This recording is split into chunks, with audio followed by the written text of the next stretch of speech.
નમસ્તે દોસ્તો, મારું નામ લક્ષ્મી છે. હું વિધવા છું અને મારી ઉંમર 26 વર્ષની છે. મારા ઘરની આર્થિક સ્થિતિ ખૂબ નબળી હતી. આથી મારા માતા પિતાએ મારા લગ્ન જલ્દી કરી દેવાનું નક્કી કર્યું. તે મને વધુ ભણાવી શક્યા નહીં. તેમણે મારા માટે છોકરો શોધવાનું શરૂ કર્યું. મિત્રો, હું દેખાવમાં ખૂબ જ આકર્ષક હતી. ગોરો રંગ, મોટી મોટી આંખો, લાંબા વાળ અને સુંદર શરીર. આથી મારા માટે ઘણા સારા સંબંધ આવવા લાગ્યા. એવો જ એક સંબંધ મારા માટે આવ્યો. તેનું નામ મહેશ હતું. તે ખેડૂત હતો અને પોતાની 10 એકર જમીનમાં ખેતી કરતો હતો. તેના ઘરની હાલત મધ્યમ હતી, પરંતુ તેના માતા પિતા જીવતા નહોતા. તેને ફક્ત એક બહેન હતી, જેના લગ્ન પહેલાં થઈ ગયા હતા. મહેશ ખૂબ હોશિયાર અને મહેનતુ હતો. અમારા લગ્ન ન થયા. અમે બંને એકબીજાને ખૂબ પ્રેમ કરતા હતા. મહેશ મારી દરેક નાની મોટી જરૂરિયાતનું ધ્યાન રાખતો. હું પણ તેને ખૂબ પ્રેમ આપતી. ખેતરમાં કામનું ભારણ વધવા લાગ્યું. તેથી મહેશે રમેશ નામના એક યુવાનને મદદ માટે રાખ્યો. રમેશ તેનો જૂનો મિત્ર હતો અને ખૂબ જ આકર્ષક હતો. જ્યારે અમે બજારમાં જતા કે કોઈ કામ માટે બહાર હોઈએ, ત્યારે રમેશ એકલો ખેતર અને ઘરની દેખરેખ રાખતો. મહેશને રમેશ પર સંપૂર્ણ વિશ્વાસ હતો, કારણ કે તે ખૂબ ઈમાનદાર હતો. તેના ઘરની આર્થિક સ્થિતિ થોડી નબળી હતી, પરંતુ તે ખૂબ મહેનતુ અને સારી રીતે કામ કરતો. આમ જ કેટલાક મહિના વીતી ગયા. અમારા લગ્નને લગભગ 1 વર્ષ થઈ ગયું હતું. એક દિવસ મહેશ અને રમેશ ખાતર અને બીજ લેવા શહેર ગયા હતા. તે દિવસે રાત્રે ખૂબ વરસાદ પડી રહ્યો હતો અને રસ્તા પર અંધારું હતું. તે જ સમયે તેમના ટ્રેક્ટરનો અકસ્માત થયો. મહેશ ટ્રેક્ટર ચલાવતો હતો, તેથી તેને માથામાં અને છાતીમાં ગંભીર ઈજા થઈ. રમેશ તેની સાથે હતો. તેને હોસ્પિટલમાં લઈ જવામાં આવ્યા, પરંતુ 3-4 દિવસ પછી મહેશનું મૃત્યુ થઈ ગયું, કારણ કે તેની ઈજા ખૂબ ગંભીર હતી. મિત્રો, મારે કોઈ સંતાન નહોતું. હું શું કરું? મને કાંઈ સમજાતું નહોતું. હું સંપૂર્ણ રીતે તૂટી ગઈ હતી. મારા પતિના મૃત્યુ પછી હું 1-2 મહિના માટે મારા માતા પિતાના ઘરે ગઈ. તેમણે મને ખૂબ સમજાવવાનો પ્રયાસ કર્યો, પરંતુ મારો કોઈ સહારો નહોતો. તેથી શું કરવું તે સમજાતું નહોતું. આ 2 મહિના દરમિયાન મારા પતિનો મિત્ર રમેશ ખેતર અને ઘરની સંભાળ લીધી. પછી મેં સાસરે પાછા ફરવાનું નક્કી કર્યું. મારા માતા પિતા મને સાસરે મૂકવા આવ્યા. સાસરે આવ્યા પછી રમેશે મારી સાથે મુલાકાત કરી. તેણે મને છેલ્લા 2 મહિનાનો સંપૂર્ણ હિસાબ આપ્યો. મને પણ તેના પર વિશ્વાસ હતો.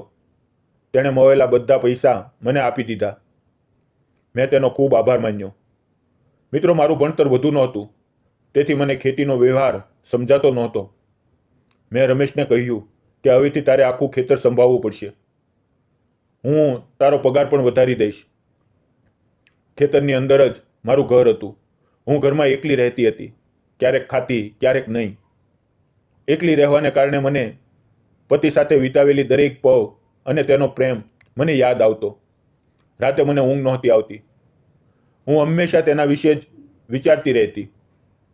હું ખરેખર પાગલોની જેમ વર્તન કરવા લાગી. રમેશ રોજ સાંજે ઘરે આવતો અને આખા દિવસનો હિસાબ આપતો. જો કોઈ ખાતર કે બીજ મંગાવવું હોય તો તે જાતે ઓર્ડર કરી લેતો. આમ જ દિવસો વીતવા લાગ્યા. હું ખૂબ કંટાળી જતી હતી. રમેશ સાથે થોડીવાર વાત કરું તો મન હળવું થતું. એક દિવસ મેં નક્કી કર્યું કે હું ઘરમાં એકલી રહું છું, તો શા માટે નહીં રમેશ સાથે ખેતરમાં જઈને થોડી વાતો કરું અને થોડી મદદ પણ કરું, કારણ કે એકલા તેના પર ઘણું કામનું ભારણ હતું. હવે બીજા દિવસથી હું ખેતરમાં જઈને બેસવા લાગી.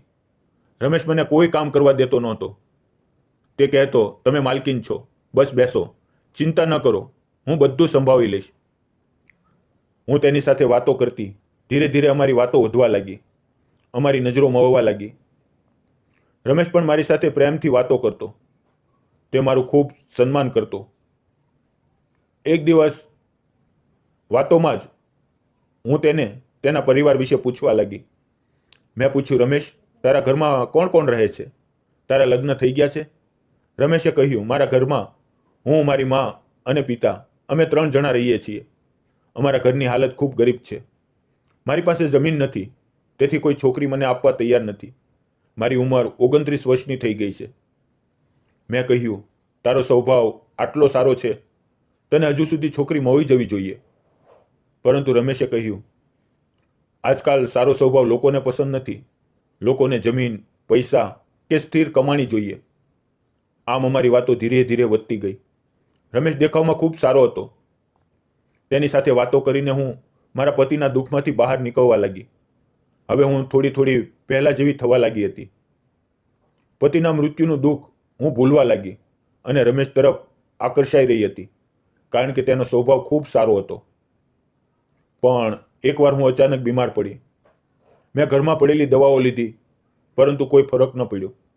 ધીરે ધીરે તાવ વધવા લાગ્યો. રમેશ સાંજે ઘરે આવ્યો. તે દિવસે હું ખેતરમાં ગઈ નહોતી. તેણે પૂછ્યું, શું થયું? મેં કહ્યું, સવારથી તાવ છે, પણ ઓછો થતો નથી. તેણે મારા માથે હાથ મૂકીને જોયું. તાવ ખૂબ હતો. તે મને તરત હોસ્પિટલ લઈ ગયો. ડૉક્ટરે જોઈને કહ્યું કે ડેન્ગ્યુ થયો છે, તેથી 4-5 દિવસ દાખલ રહેવું પડશે. રમેશે કહ્યું, હું તમારી સાથે રહીશ. ડૉક્ટરે મને દાખલ કરી લીધી. રમેશે મારા માટે ખૂબ દોડધામ કરી. દવાઓ લાવવી, બધું કામ તે કરતો હતો. 5 દિવસ અને રાત તે મારી સાથે જ રહ્યો. ઘરે પણ ન ગયો. તેણે ફક્ત ઘરે સંદેશો મોકલ્યો કે મારી માલકીન બીમાર છે, તેથી હું હોસ્પિટલમાં છું. તેની આ સંભાવ જોઈને મને તેના માટે એક અલગ જ અપનાપો લાગવા લાગ્યો. તેના પ્રત્યે આકર્ષણ થવા લાગ્યું. 5 દિવસ પછી ડૉક્ટરે મને ડિસ્ચાર્જ આપ્યો. રમેશ મને ઘરે લાવ્યો. હજુ પણ મારા શરીરમાં થોડીક નબળાઈ હતી. હવે રમેશ તેના ઘરેથી મારા માટે ખાવાનો ડબ્બો લઈ આવતો. આગલા 5-6 દિવસ તે મારા માટે ખાવાનું લાવ્યો. તે ખૂબ સારો હતો. હવે હું સંપૂર્ણ રીતે ઠીક થઈ ગઈ હતી. ફરીથી હું ખેતરમાં તેની સાથે કામ કરવા જતી. હવે અમારી વચ્ચે ખૂબ જ નિકટતા વધતી ગઈ હતી, પરંતુ રમેશ તરફથી કોઈ પ્રતિક્રિયા નહોતી મળતી. તે ખૂબ ઈમાનદાર હતો. રોજ સવારે રમેશ આવીને જરૂરી વસ્તુઓ લઈ જતો. એકવાર સવારે હું કપડાં બદલી રહી હતી અને દરવાજો બંધ કરવાનું ભૂલી ગઈ હતી.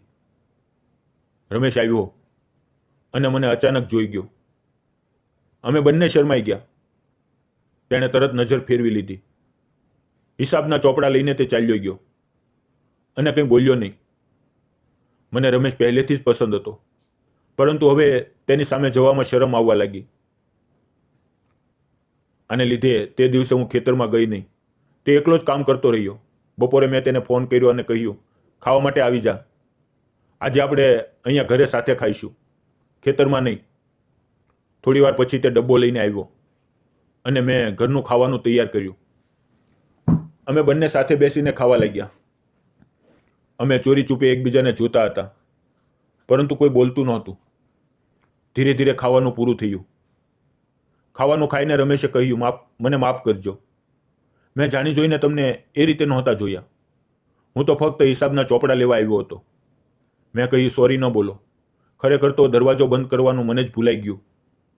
એમાં મારી જ ભૂલ હતી. રમેશ, એક વાત સાચે સાચી કહું, તું મને ખૂબ ગમે છે. છેલ્લા કેટલાય દિવસથી મને તારી સાથે ખૂબ સારું લાગે છે. જ્યારે હું દવાખાનામાં હતી ત્યારે તે મારી ખૂબ સંભાળ લીધી. મારા પતિના મૃત્યુ પછી આ ખેતરને તે એકલાએ સંભાળ્યું. જો તારી જગ્યાએ કોઈ બીજું હોત તો ખેતરના પૈસામાં બેમાની કરી શકત. પરંતુ તું ખૂબ ઈમાનદાર છે.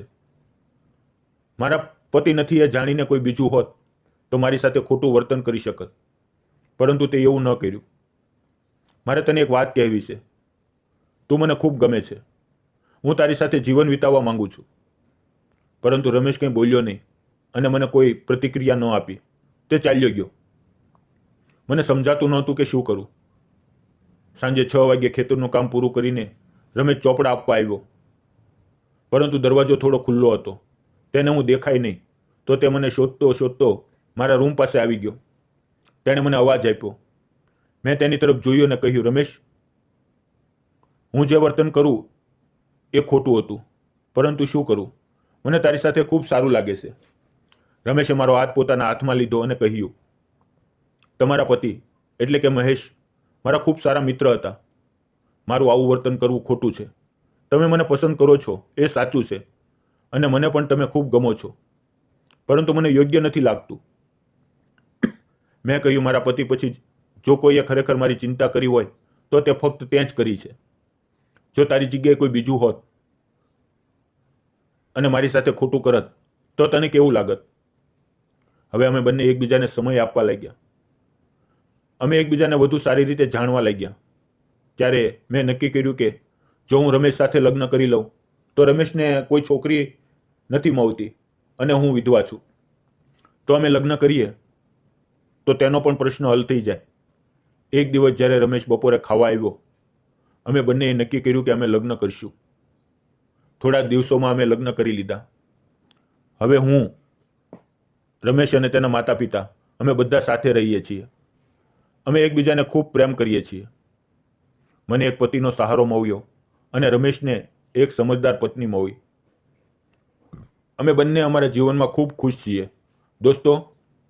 દોસ્તો, જીવન આપણને ક્યારેક ઘણું દુઃખ આપે છે, કંઈક ખોવાઈ જાય છે, પરંતુ એ જ દુઃખમાંથી સાચો પ્રેમ અને સાચો સાથ મળે છે. રમેશ જેવી વ્યક્તિ પર ભરોસો કરવો એ કોઈ ભૂલ નથી, પરંતુ એ બીજી તક માટે ઊભા રહેવું છે. પ્રેમ ફક્ત પહેલી વાર જ થાય એવું નથી. એ સાચી વ્યક્તિના કારણે ફરીથી થાય છે અને પછી આખી જિંદગી ટકે છે. જો તમને પણ પ્રેમમાં બીજી તક મળે તો ડરશો નહીં, એને સ્વીકારો. દોસ્તો, મારી અને રમેશની આ પ્રેમ કહાની તમને કેવી લાગી? જો સારી લાગી હોય તો ચેનલને લાઇક, શેર અને સબસ્ક્રાઈબ કરવાનું ન ભૂલતા. ફરી મળશું આવતીકાલે આવી જ એક સુંદર મજાની કહાનીની અંદર. ત્યાં સુધી આવજો.